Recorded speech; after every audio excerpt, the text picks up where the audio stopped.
ঝিনাইদহের কালীগঞ্জ কচতলা নামক স্থান থেকে একজন ইউপিপিসিবাহী ব্যবসায়ী নাসিরউদ্দিন নামের একজন ব্যবসায়ীর মৃতদেহ পাওয়া গেছে। তিনি দীর্ঘদিন যাবৎ এই কচতলার এই স্থানেই এই ফ্যাক্টরির মধ্যে ব্যবসা করতেন ইউপিপিসি পাইপের। আজকে তাকে সকাল থেকে এলাকাবাসী দেখতে না পেয়ে তার ঘরে যায় এবং তাকে মৃত অবস্থায় পড়ে থাকতে দেখে পুলিশে খবর দেয়। পুলিশ তার লাশ উদ্ধার করে নিয়ে গেছে।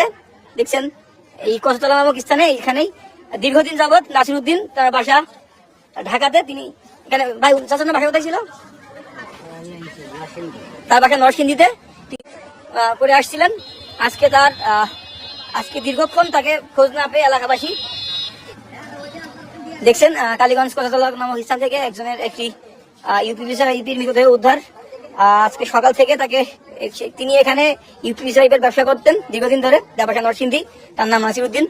দীর্ঘক্ষণ তার দেখা না পেয়ে এলাকাবাসী তার বাসায় যাই, যে তাকে মৃত অবস্থায় দেখতে পাই এবং তারপরে কালীগঞ্জ থানা পুলিশ এসে লাশ উদ্ধার করে নিয়ে গেছে। কচতলা নামক স্থানে তার লাশ পাওয়া গেছে। দীর্ঘদিন তিনি ইউপিপিসি পাইপের ব্যবসা করেন। কিছুক্ষণ আগে কালীগঞ্জ থানা পুলিশ ঘটনাস্থলে এসে লাশটি উদ্ধার করে নিয়ে গেছেন। ধারণা করা হচ্ছে স্ট্রোকের কারণে তার মৃত্যু হয়েছে। পুলিশ কোথাও করে গেছেন এখান থেকে এবং এলাকাবাসী বলছিলেন তিনি খুবই ভদ্র একজন মানুষ ছিলেন, দীর্ঘদিন যাবৎ